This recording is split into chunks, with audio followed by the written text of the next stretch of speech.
সমস্ত শ্রোতা বন্ধুদের গল্প কবিতার আসরে স্বাগত জানাই। আজ আপনাদের শোনাব শ্রী সুনীল গঙ্গোপাধ্যায়ের লেখা পৌরাণিক কাহিনী নল ও দময়ন্তী অবলম্বনে দময়ন্তীর পঞ্চম অর্থাৎ অন্তিম পর্ব।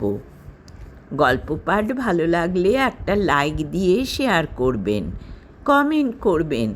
যেসব শ্রোতা বন্ধুরা এখনও গল্প কবিতার আসরকে সাবস্ক্রাইব করেননি, দয়া করে সাবস্ক্রাইব করে বেল আইকনটি প্রেস করবেন, যাতে করে এই চ্যানেলে কোনো গল্প, উপন্যাস বা কবিতা আপলোড হলে সহজেই তা আপনাদের কাছে পৌঁছে যায়। নমস্কার।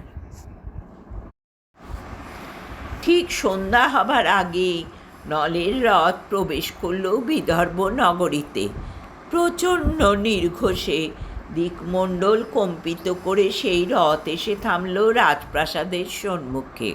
সেই গভীর মেঘগর্জন তুল্য রথ নির্ঘোষ শুনে চমকে উঠলেন দময়ন্তী। এ তো অবিকল নলের রথের শব্দ। এমন প্রচণ্ড গতিতে এসেও আর কে হঠাৎ এমনভাবে রথ সংবরণ করতে পারে? মিলনোন্মুখ দময়ন্তী ছুটে গেল প্রাসাদ শিখরে। সেখান থেকে দেখতে লাগলেন রথের আরোহীদের। প্রথমেই সারথিকে দেখে তিনি নিরাশ হলেন।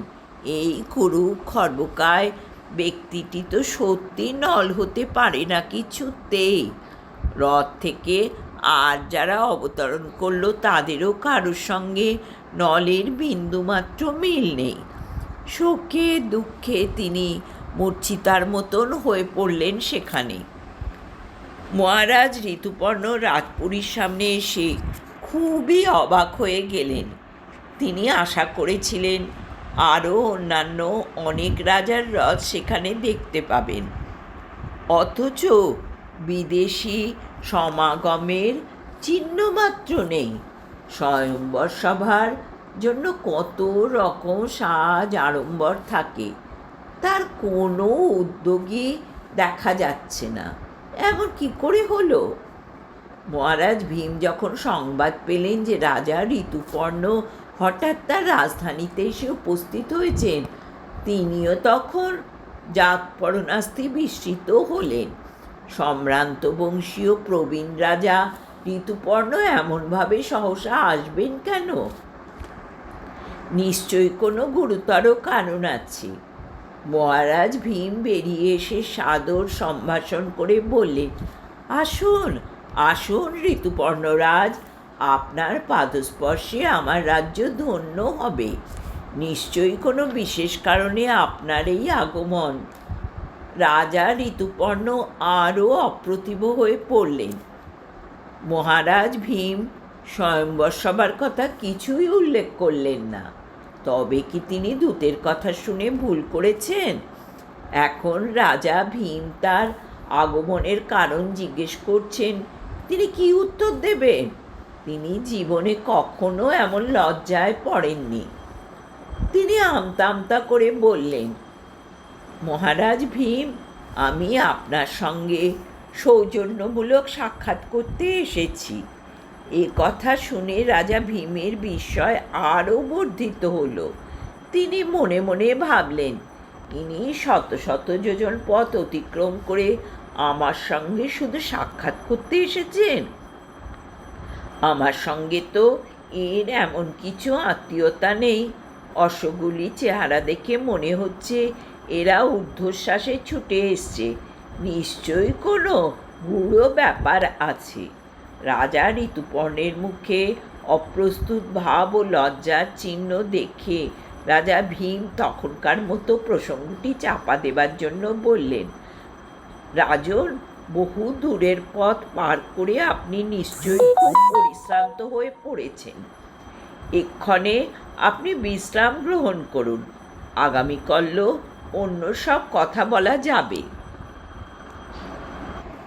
এ কথা শুনে ঋতুপর্ণ স্বস্তির নিঃশ্বাস ফেললেন। রাজভৃত্য ও পরিচারিকাগণ বিশেষ সমাদরের সঙ্গে তাকে অতিথি ভবনে নিয়ে গেল। বাহক বেশি নল রথশালায় এসে অশ্বগুলির যথাবিহিত পরিচর্যা করে নিজে সেই রথের ওপর বাহুতে মাথা রেখে শুয়ে আকাশ পাতাল চিন্তা করতে লাগলেন। ওদিকে প্রাসাদ শিখরে অচেতনপ্রায় দময়ন্তীকে দেখতে পেয়ে পরিচারিকারা তাঁকে শয়নকক্ষে নিয়ে এলো। সেখানে দময়ন্তী নিদারুণ হুতাশ করতে লাগলেন। তিনি বারবার বলতে লাগলেন, আমি ভেবেছিলাম আজই আমার স্বামী সদর্শন হবে, হায় আমার সব আশা বিনষ্ট হলো। খানিক পরে কিছুটা সামলে নিয়ে তিনি তার এক অন্তরঙ্গ পরিচারিকাকে বললেন, কেশিনী, ওই রহস্যবাহু বিকৃত কলেবর সারথির কথা আমি মন থেকে তাড়াতে পারছি না কিছুতেই। উনি কেন বা কীভাবে সুদেব ব্রাহ্মণের প্রশ্নগুলির উত্তর দিয়েছিলেন, তুমি একবার ওর কাছে যাও এবং তোমার বুদ্ধি মতন নানাভাবে ওকে পরীক্ষা করে এসো। কেশিনী রথশালায় গিয়ে ঋতুপর্ণের রথের পাশে দাঁড়িয়ে নলকে উদ্দেশ্য করে মৃদু কণ্ঠে বললেন, মহাশয়, আপনি কি নিদ্রিত? নল চক্ষু উন্মিলিত করে বললেন, কে? কেশিনী বলল, আমি রাজপুত্রী দময়ন্তীর অন্তরঙ্গ সহচরী। আমার নাম কেশিনী। আমি আপনার সঙ্গে পরিচয় করতে এসেছি। আপনি কে? নল গম্ভীরস্বরে বললেন, আমি সামান্য একজন সারথি। আমার নাম বাহু। রাজকুমারী সহচরীর সঙ্গে পরিচয় করার যোগ্যতা আমার নেই। তাছাড়া এই সন্ধ্যাকালে কোনো রমণীর সঙ্গে নিভৃত সাক্ষাৎকার আমি সঙ্গত মনে করি না। কেশিনী বলল, রাজপুত্রী দময়ন্তী আমাকে পাঠিয়েছেন। আপনি কি রাজা নলের কোনো সংবাদ জানেন? নল উত্তপ্ত হয়ে উত্তর দিলেন, কোন নল? সেই ভাগ্যহীন রাজা যে নিজের দোষে সব কিছু হারিয়েছেন। নিশ্চয়ই মৃত্যু হয়েছে, নইলে দময়ন্তী আবার দ্বিতীয় স্বয়ম্বর ডাকবেন কেন?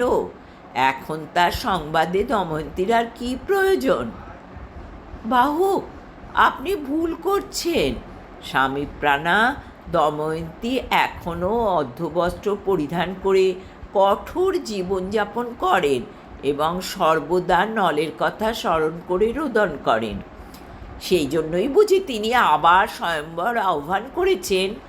রাজ্যভ্রষ্ট, শ্রীহীন, ক্ষুধার্ত, অসহায় নলের কথা মন থেকে বিদূরিত করে তিনি অন্য স্বামী চান। রাজা নলকে আকৃষ্ট করার জন্যেই তো এই স্বয়ম্বরের ছল। দময়ন্তী বুঝি ভেবেছেন দ্বিতীয়বার স্বয়ম্বরের কথা শুনেই নিরুদ্দেষ্ট নল ছুটে আসবেন? অন্যান্য লোভী রাজাদের সঙ্গে বসে তিনি নিজের পত্নীকে পুনরায় লাভ করার জন্য যত্নবান হবেন? নল যদি সত্যি এমন কাজ করেন তবে ধিক তাকে। আপনি কেন রাগ করছেন আমি জানি না। আপনি আমার একটা প্রশ্নের উত্তর দেবেন। শত শত যোজন পথ আপনি রথে মাত্র এক দিবসের মধ্যে পার করে এসেছেন। শুনেছি এমন দক্ষতা রাজা নল ছাড়া আর কারও নেই। তাহলে আপনি কি করে এলেন? সে দক্ষতা যে আমার আছে তার প্রমাণ তো সকলেই সচক্ষে দেখেছে। চারণ কবির বেশে ব্রাহ্মণ সুদেব ঋতুপর্ণ রাজার সভায় কয়েকটি প্রশ্ন করেছিলেন, আর কেউ উত্তর দেয়নি, শুধু আপনি দিয়েছিলেন। নল বৃত্তান্ত কি করে জানলেন আপনি? যেসব সংকটের কথা চারণকবি বলেছিলেন তার সমাধানের কথা যে কোনো মানুষের বুদ্ধিতেই সম্ভব। হে ভদ্রে, আমার আর সময় নেই। রাজা ঋতুপর্ণের জন্য আমার রন্ধন করতে হবে। সুতরাং আপনি এবার যান। ভগ্ন মনোরথ হয়ে কেশিনী ফিরে গেল দময়ন্তীর কাছে। দময়ন্তী ব্যাকুল হয়ে বারবার কী হলো কী হলো প্রশ্ন করায় কেশিনী বলল, হে যশস্বিনী, ওই বাহু কে আমি তা বুঝতে সক্ষম হইনি, কিন্তু আপনার ও নলের প্রসঙ্গ শুনেই তিনি ক্রুদ্ধ হয়ে উঠেছিলেন।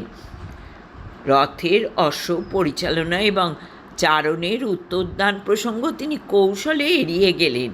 তিনি যে নলের অনেক কথা জানেন তাতে কোনো সন্দেহ নেই। দময়ন্তীর চিত্ত বিমথিত হতে লাগল। এ কি নিদারুণ সংকট! ওই বাহুক নল নন, অথচ নলের অনেক লক্ষণ ওর মধ্যে প্রকটিত। দময়ন্তী বললেন, কেশিনী, তুমি আর একবার ওই বাহুকের কাছে যাও। তিনি রাজা ঋতুপর্ণের জন্য মাংস পাক করলে তার থেকে একটু চেয়ে নিয়ে এসো। নলের রন্ধনে হরিণ মাংস একবার যে আহার করেছে সে কখনো ভুলতে পারবে না। কেশিনী এবার গিয়ে উপস্থিত হলেন রন্ধনশালায়। একদা যেখানে নল স্বয়ং মহা সমাদর লাভ করেছিলেন, আজ সেখানে তিনি সামান্য এক পাঁচক। ঘর্মাক্ত কলেবরে তিনি একাকী পাক করছিলেন। কেশিনীর পদশব্দ শুনে তিনি চমকিত হয়ে ফিরে তাকালেন এবং ভৎসনার সঙ্গে বললেন, ভদ্রে, আপনি আবার এসেছেন? এই বিজন রাত্রে কোনো রমণীর সঙ্গে কথা বললে লোকে আমায় অপবাদ দেবে। কোন উদ্দেশ্যে আপনি এরকম যাতায়াত করছেন? কেশিনী কুণ্ঠিতভাবে বলল, মহোদয়, লোকমুখে আপনার পাককার্যের সবিশেষ প্রশংসা শুনেই আমি এসেছি। আপনার রন্ধন করা সামান্য একটু মাংস আপনি আমাকে প্রদান করবেন কি? নল বললেন, কোনো প্রার্থীকে আমি বিমুখ করি না, সুতরাং আপনার যতখানি খুশি নিয়ে যান। অঞ্চলের আড়ালে লুক্কায়িত পাত্র বার করে কেশিনী তাতে কিছুটা মাংস ঢেলে নিয়ে চলে গেল। সেই মাংস মুখে দেয়া মাত্র দময়ন্তী বললেন, আর কোনো সন্দেহ নেই, এমন মাংস তিনি ছাড়া কেউ পাক করতে পারেন না। কেশিনী, আমি এখন কি করব? কেশিনীও কিংকর্তব্য বিমূঢ় হয়ে শেষ পর্যন্ত ডেকে আনল রানী সুদক্ষিণাকে। দময়ন্তী তাকে বললেন, মা, ওই বাহককে পরীক্ষা করে নিশ্চিত হয়েছি যে উনি নল। শুধু তার রূপ বিষয়ে সংশয় আছে। হয়তো এমন ছদ্মবেশ ধরা সম্ভব যা অন্যের চোখে কিছুতেই ধরা পড়ে না। সুতরাং আমি নিজে তাকে একবার পরীক্ষা করে দেখতে চাই। এখন পিতার জ্ঞাতসারেই হোক বা অজ্ঞাতসারেই হোক, তুমি তাকে আমার কাছে এনে দাও। সুদক্ষিণা আর বেশি ঝুঁকি নিতে চাইলেন না। তিনি রাজা ভীমকে এবার সব কথা অবগত করালেন। উদার হৃদয় এবং যুক্তিমান রাজা ভীম সব দিক বিবেচনা করে অনুমতি দিলেন তার কন্যাকে। গভীর রাত্রে 4 জন প্রহরী গিয়ে নলকে বলল, রাজা ভীম তার সঙ্গে দেখা করতে চান। রাজাদেশ কোনো ক্রমেই উপেক্ষা করা যায় না বলে নল চলে এলেন তাদের সঙ্গে। প্রহরীরা একটি কক্ষের মধ্যে নলকে প্রবেশ করতে বলে বিদায় নিল। দ্বার খুলে নল দেখলেন মাটিতে ব্যাঘ্রচর্ম পেতে তার ওপর যোগিনীর মতো বসে আছেন দময়ন্তী। প্রায় 3 বৎসর পর দময়ন্তীকে চোখের সামনে দেখেও নলের হৃদয় কম্পিত হলো না। তিনি ছুটে গিয়ে দময়ন্তীকে আলিঙ্গন করলেন না, দময়ন্তীর কোনো কুশল সংবাদও নিলেন না। স্থিরভাবে দাঁড়িয়ে শুষ্ক কণ্ঠে বললেন, আমি ভেবেছিলাম মহারাজ ভীম আমাকে আহ্বান করেছেন। এত রাত্রে রাজনন্দিনীর যে পরপুরুষকে নিভৃত কক্ষে ডেকে এনে কথা বলার অভ্যেস আছে তা আমার জানা ছিল না। দময়ন্তী বিস্মিত আয়তনেত্রে দেখলেন বাহুককে। সেই দীর্ঘকায় গৌরবর্ণ বৃষস্কন্ধ সুঠাম কন্দর্পকান্তি রাজা নলের পরিবর্তে এ যে এক খর্বদেহ কৃষ্ণবর্ণ কুরূপ ব্যক্তি, এমন ছদ্মবেশ কি হতে পারে? পরস্পর বিরোধী আবেগে বশীভূত হয়েও দময়ন্তী অতি কষ্টে প্রশ্ন করলেন, হে মহাভাগ, সত্য করে বলুন, আপনি কে? নল বললেন, আমি সারথি বাহু। ভীমরাজ তনয়ার আমাকে কি প্রয়োজন হলো তা বুঝতে পারছি না। দময়ন্তী বললেন, না, আমার অন্তরাত্মা বলছে আপনি আমার প্রাণপতি রাজা নল। আপনি আমার সঙ্গে ছলনা করছেন। ভদ্রে, আপনি যে নলকে চিনতেন তার মৃত্যু হয়েছে। যদি বা তার মৃত্যু এখনও না হয়েও থাকে, তবু তিনি যখন শুনবেন যে দময়ন্তী ধৈর্যহীনা অধীরা হয়ে আবার স্বয়ম্বর সভা ডেকেছেন, শৈরিনীর মতন দ্বিতীয় ভর্তা বরণ করতে চান, তাহলে তিনি যে মৃত্যুর অধিক যন্ত্রণা পাবেন তাতে কোনো সন্দেহ নেই। আপনি আমাকে এই কথা বলছেন? আপনি আর কোনো ধর্মজ্ঞ পুরুষের কথা জানেন যিনি অরণ্যে নিদ্রিতা পত্নীকে অশেষ বিপদের মধ্যে ফেলে একাকী পলায়ন করেন? আমি তার কাছে কোনো অপরাধ করেছিলাম যে জন্য তিনি বিনা দোষে আমায় পরিত্যাগ করলেন? দেবগণের সমক্ষে অগ্নিসাক্ষী করে তিনি বলেছিলেন, আমি সারা জীবন তোমার রক্ষণাবেক্ষণ করব। তার সেই শপথ কোথায় গেল? সেই জন্যেই বুঝি তার প্রতি প্রতিশোধ নেবার জন্য অস্থির হয়ে আপনি দ্বিতীয় স্বয়ম্বর সভার আহ্বান করেছেন। স্বেচ্ছাচারিণীর মতন আপনি দ্বিতীয় পুরুষের অঙ্কশায়িনী হবার জন্য ব্যাকুল। ধর্ম জানেন, ঈশ্বর জানেন, আমি দ্বিতীয় কোনো পুরুষকে মনে স্থান দিইনি। তবু বিশ্বশুদ্ধ লোক জেনে গেল যে ভীম কন্যা দময়ন্তী দ্বিতীয় স্বয়ম্বর চান। ঋতুপর্ণের মতন লালায়িত রাজারা সেই রমণীরত্নকে লাভ করার জন্য ছুটে এসেছেন। তাদের কামনার নিঃশ্বাস ধাবিত হয়েছে আপনার দিকে। দময়ন্তী উঠে দাঁড়িয়ে বললেন, আপনার কঠোর বাক্যে আমার হৃদয় বিদীর্ণ হতে পারত, কিন্তু আমি বুঝে গেছি আপনি রাজা নল। নাথ, আমি যথেষ্ট দুঃখ পেয়েছি, আর দুঃখ আমার সইবে না। এবার আপনি আমায় বক্ষে স্থান দিন। আমি আপনার নাথ হব কী করে? আপনি আমার দিকে ভালো করে চেয়ে দেখুন। ছি ভদ্রে, একজন সামান্য সারথির বক্ষে আপনি স্থান চাইছেন? আপনার দুর্নাম রটবে যে। কিন্তু রাজা নলের সমস্ত গুণ আপনাতে উপস্থিত। যদি ধরেই নিই নলের সমস্ত গুণ আমার আছে, তবু কি আপনি আমায় বরণ করে নিতে পারবেন? এই কুরূপ কদাকার পুরুষকে অন্য কে নল বলে বিশ্বাস করবে? সকলেই মনে করবে আপনি এক সারথীর সঙ্গে ব্যভিচারিণী হয়েছেন। অমন ভুল করা আপনার উচিত হবে না। নলের কথা আপনি ভুলে যান। আপনি স্বয়ম্বর সভা ডেকেছেন, কাল প্রাতে যশস্বী স্বরূপ কোনো রাজাকে দ্বিতীয় স্বামী হিসেবে বরণ করুন বলে দময়ন্তীর উত্তরের জন্য প্রতীক্ষা না করে নল সে কক্ষ থেকে দ্রুত নিষ্ক্রান্ত হলেন এবং ফিরে চললেন অতিথিশালার দিকে। অতিথিশালার এক প্রান্তে একটি কুঠুরি সারথির জন্য নির্দিষ্ট। সেখানে প্রবেশ করে দ্বার বন্ধ করে দিলেন নল।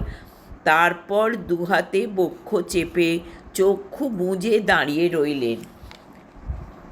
একটু পরে বেশ জোরে ফোঁস-ফোঁস শব্দ শুনে তিনি চক্ষু খুলতেই দেখলেন এক বিশাল সর্প রয়েছে সেই ঘরের মধ্যে।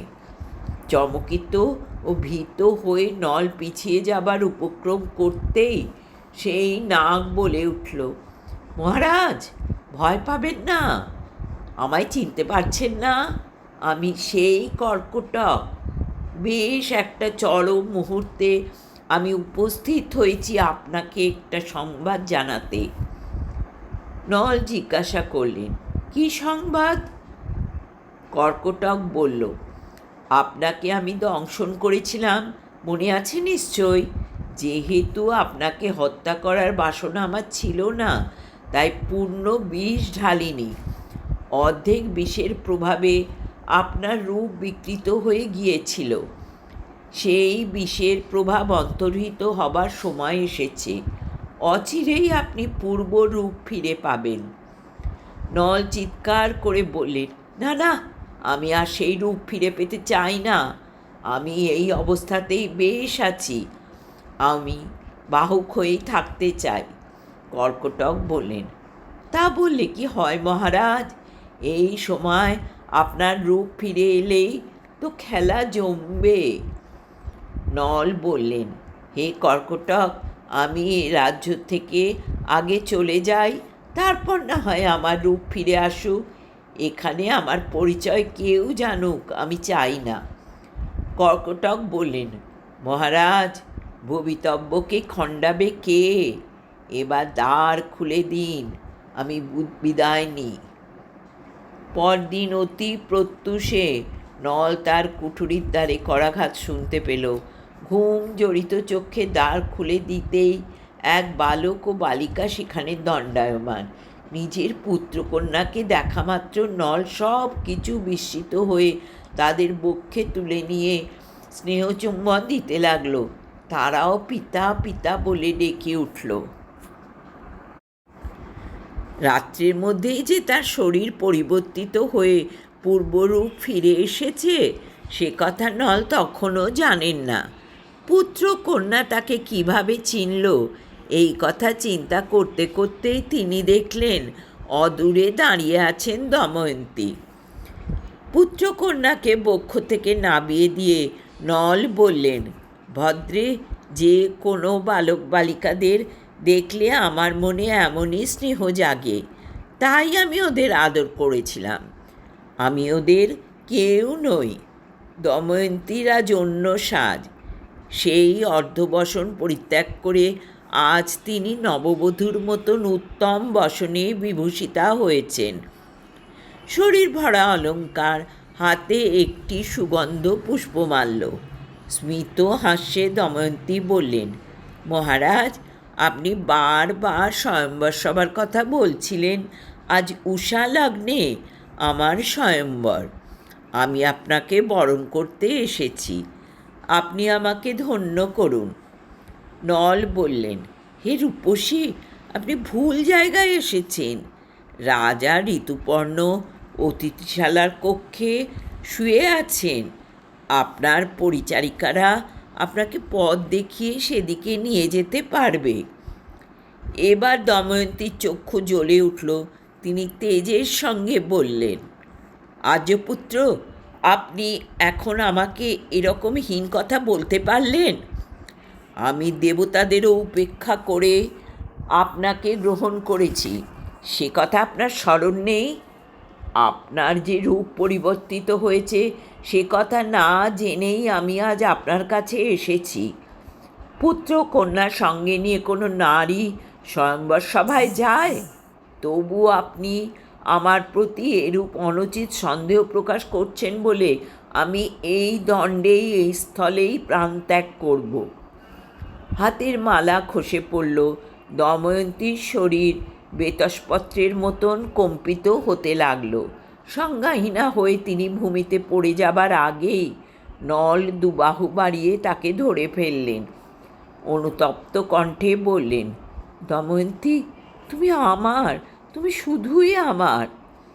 অর্ধশুষ্ক শস্য সমন্বিত ভূমিতে অকস্মাৎ প্রবল বর্ষণ হলে বসুন্ধরা যেরকম আপ্যায়িত হন, নলের বাক্য শুনে সেই রকম আনন্দে আপ্লুতা দময়ন্তী পতির বক্ষলগ্না হয়ে আবেশে চক্ষু মুদলেন। ঠিক বিবাহ উৎসবের মতনই নল দময়ন্তীর পুনর্মিলন উপলক্ষে বিরাট উৎসব হল বিদর্ভ রাজ্যে। রাজা ভীম ও রানী সুদক্ষিণা কন্যা জামাতাকে পেয়ে আনন্দসাগরে ভাসলেন। প্রজাগণ প্রফুল্ল মুখে দলে দলে ভিড় করে দেখতে এলো এই ভাগ্যবান দম্পতিকে। রাজা ঋতুপর্ণ এই বিচিত্র বার্তা শ্রবণ করে স্তম্ভিত হয়ে গেলেন। প্রথমে তার সারথি বাহকই রাজা নল।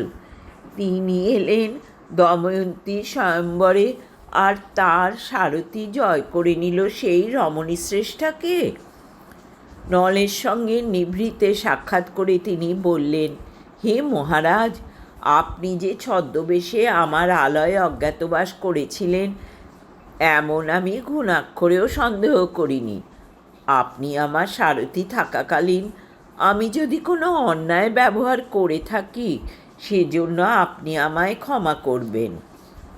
নল বললেন, আপনি সর্বদা আমার সঙ্গে সুহৃদের মতন ব্যবহার করেছেন, সেজন্য আমি ধন্য।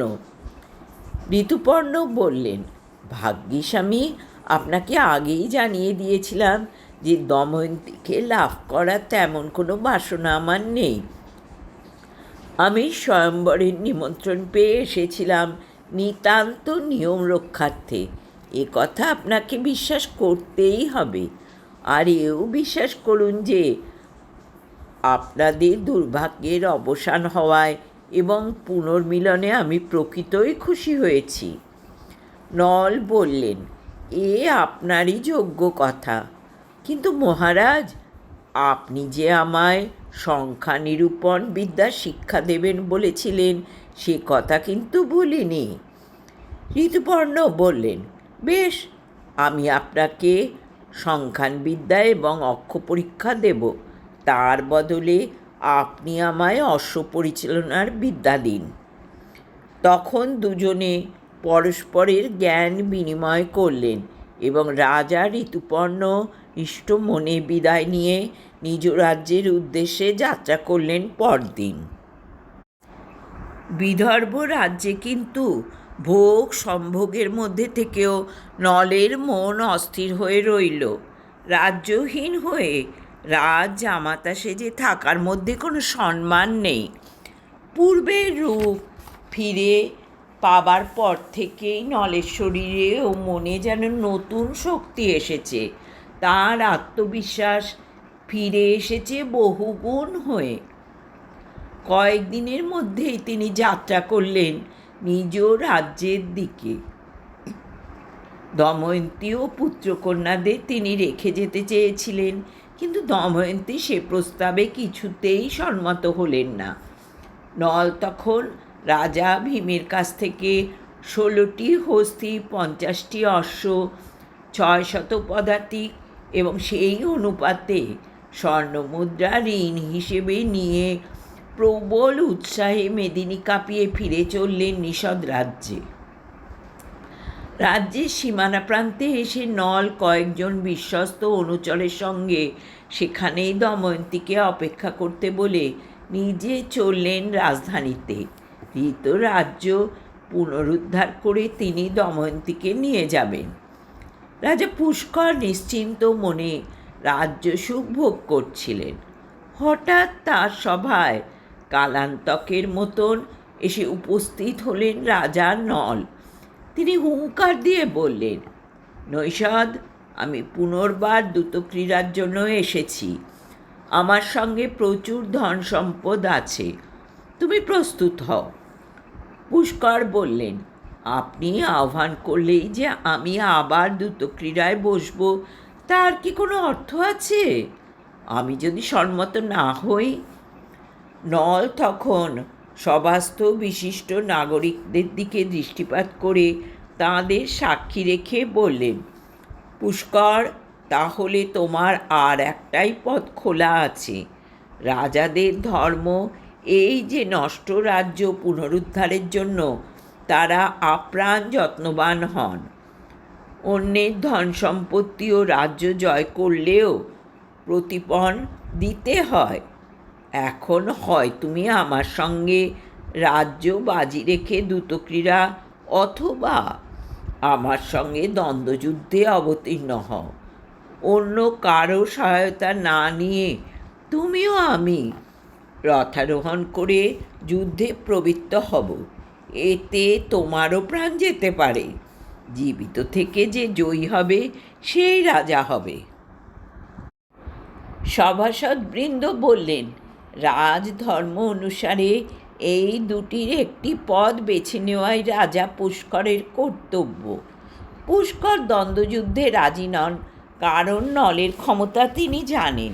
তিনি বললেন, দ্রুতক্রীড়ায় আমার অনাগ্রহ নেই, কিন্তু আমার রাজ্যের বিনিময়ে আপনি কী বাজি ধরবেন? আপনি ধনরত্ন এনেছেন, সেসব আমার যথেষ্ট আছে। সেসবের জন্য আমি আর দ্রুতক্রিয়া করতে চাই না। একটি মাত্র শর্তে আমি আপনার সঙ্গে প্রতিযোগিতায় রাজি আছি। কি সেই শর্ত? 3 বৎসর আগে যেখানে খেলা শেষ হয়েছিল, আবার খেলা শুরু হবে ঠিক সেখান থেকে। নল একথার অর্থ ঠিক ধরতে পারলেন না। যেখানে খেলা শেষ হয়েছিল ঠিক তারপর থেকে শুরু হবে কিভাবে? নলের জিজ্ঞাসু নেত্র দেখে রাজা পুষ্কর আবার বলেন, শেষ খেলায় আপনি রাজ্য হারিয়ে সর্বশান্ত হয়েছিলেন, তবুও আপনার একটি সম্পদ বাকি ছিল। এবার সেই সম্পদ বাজি ধরুন। কি সেই সম্পদ? আমার প্রাণ? হ্যাঁ, রাজি আছি। না, আপনার প্রাণ নয়, দময়ন্তী। কি বললি তুই? নলের গর্জন শুনেও ভীত না হয়ে দুর্বিনীত রাজা পুষ্কর বললেন, ওহে পরাজিত জুয়ারি, যদি দময়ন্তীকে বাজি রেখে দ্রুতক্রিয়া করতে চাও তো বলো, আমি প্রস্তুত। নইলে তোমার যেখানে ইচ্ছা যাও। আমার সময় অপব্যয় করো না। নতুনভাবে দ্রুতক্রীড়া শুরু হলে আমারই বাজি ঠিক করার অধিকার আছে। সে কথা সভাসদরা নিশ্চয়ই স্বীকার করবেন। সভাসদগণ কেউ এ কথার সমর্থনও করলেন না, প্রতিবাদও করলেন না, নিঃশব্দে বসে রইলেন। নল মুহূর্তকাল চিন্তা না করে বললেন, তবে তাই হোক। একদিকে দময়ন্তী, অন্যদিকে রাজ্য, কিন্তু দময়ন্তীকে ক্রীড়াকক্ষে আনবার প্রয়োজন নেই। আমার মুখের কথাই যথেষ্ট। তা শুনে রাজা পুষ্কর নিজ উরুতে চাপড় মেরে উল্লাসের সঙ্গে বললেন, আর দময়ন্তীকে আনয়নে বিলম্ব করেই বা কী লাভ? এখনই তো আমি তাকে জিতে নেব। আমি বহু দিন থেকে সেই অসামান্যা রূপবতীকে মনে মনে কামনা করেছি। অপ্সরাগণ যেমন দেবরাজ ইন্দ্রের সেবা করে, সেই রকম আজ থেকে জয়লব্ধার দময়ন্তী আমার পরিচর্যা করবেন।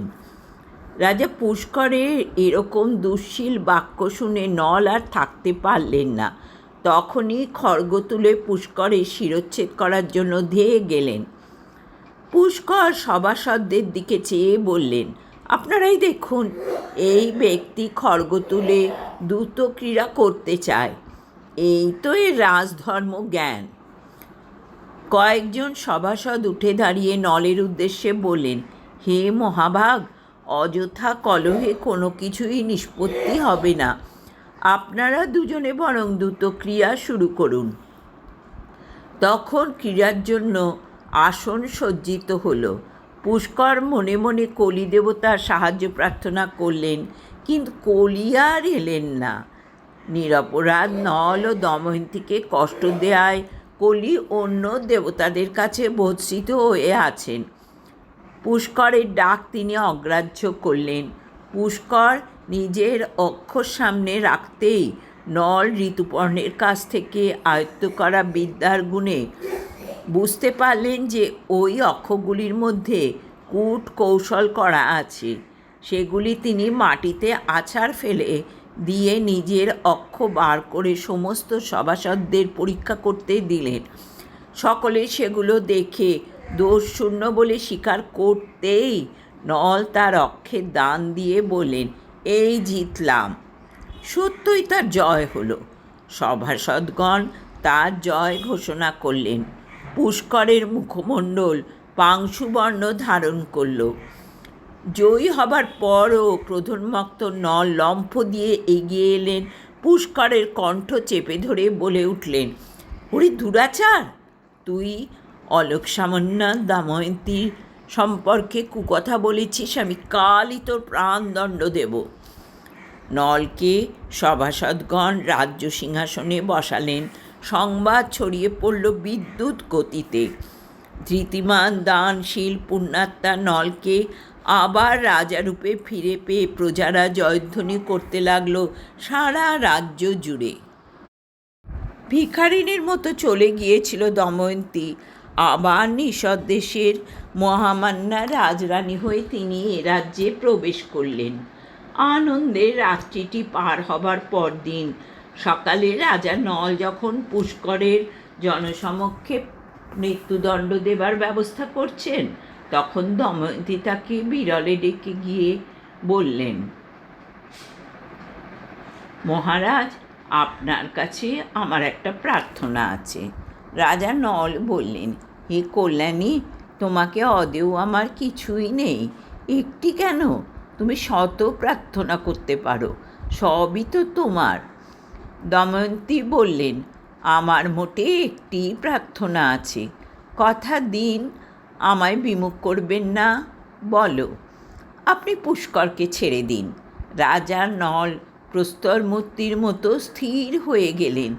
তার দৃষ্টি দময়ন্তীর মুখে আবদ্ধ হলো। একটুক্ষণ এভাবে থাকার পর তিনি একটি দীর্ঘশ্বাস ফেলে বললেন, ও তোমার মনে তাহলে এই ছিল? এই জন্যেই তুমি এখানে ফিরে আসার জন্য ব্যস্ত হয়ে পড়েছিলে? পুষ্করের জন্য তুমি উৎকণ্ঠিত ছিলে এতদিন? পুষ্করও বলেছে মনে মনে সে এতকাল ধরে তোমায় চেয়েছে। তোমরা পরস্পরের কামী। বেশ, পুষ্করকে মুক্তি দিয়ে তাকে এই রাজ্য ফিরিয়ে দিয়ে আমি চলে যাচ্ছি, তোমরা এখানে সুখে থাকো।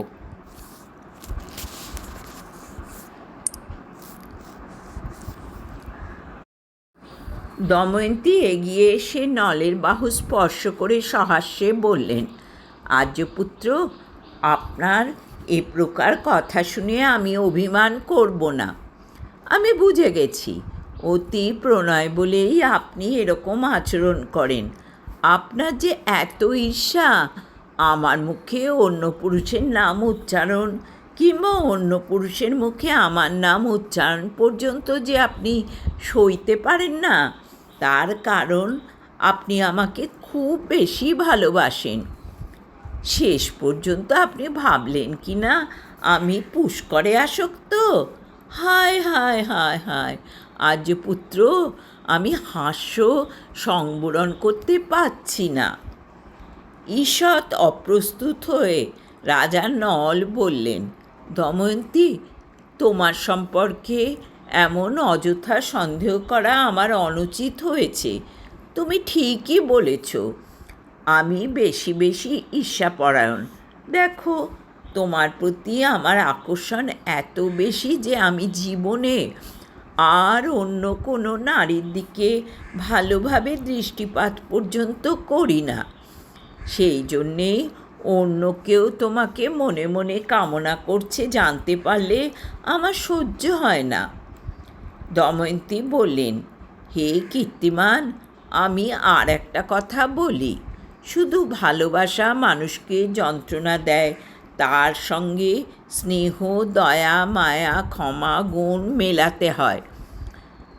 আমাদের এত আনন্দের দিনে কেন রক্তপাতের মতো অমঙ্গলজনক কাজ করবেন? সেই জন্যেই আমি পুষ্করের মুক্তি চেয়েছি। নল বললেন, তুমি ঠিকই বলেছ, পুষ্করের শুধু মুক্তি নয়, তাকে রাজ্যের একটি অংশ দান করলাম।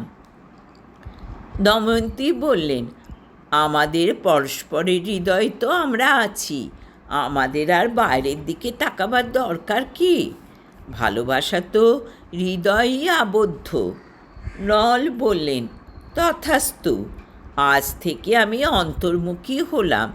প্রণয় থেকে ঈর্ষা দেশ বিযুক্ত করে আমরা যেন মহত্তর লোকে উঠে যেতে পারি। তারপর দুজনে দুজনের মুখের দিকে অপলকভাবে চেয়ে রইলেন।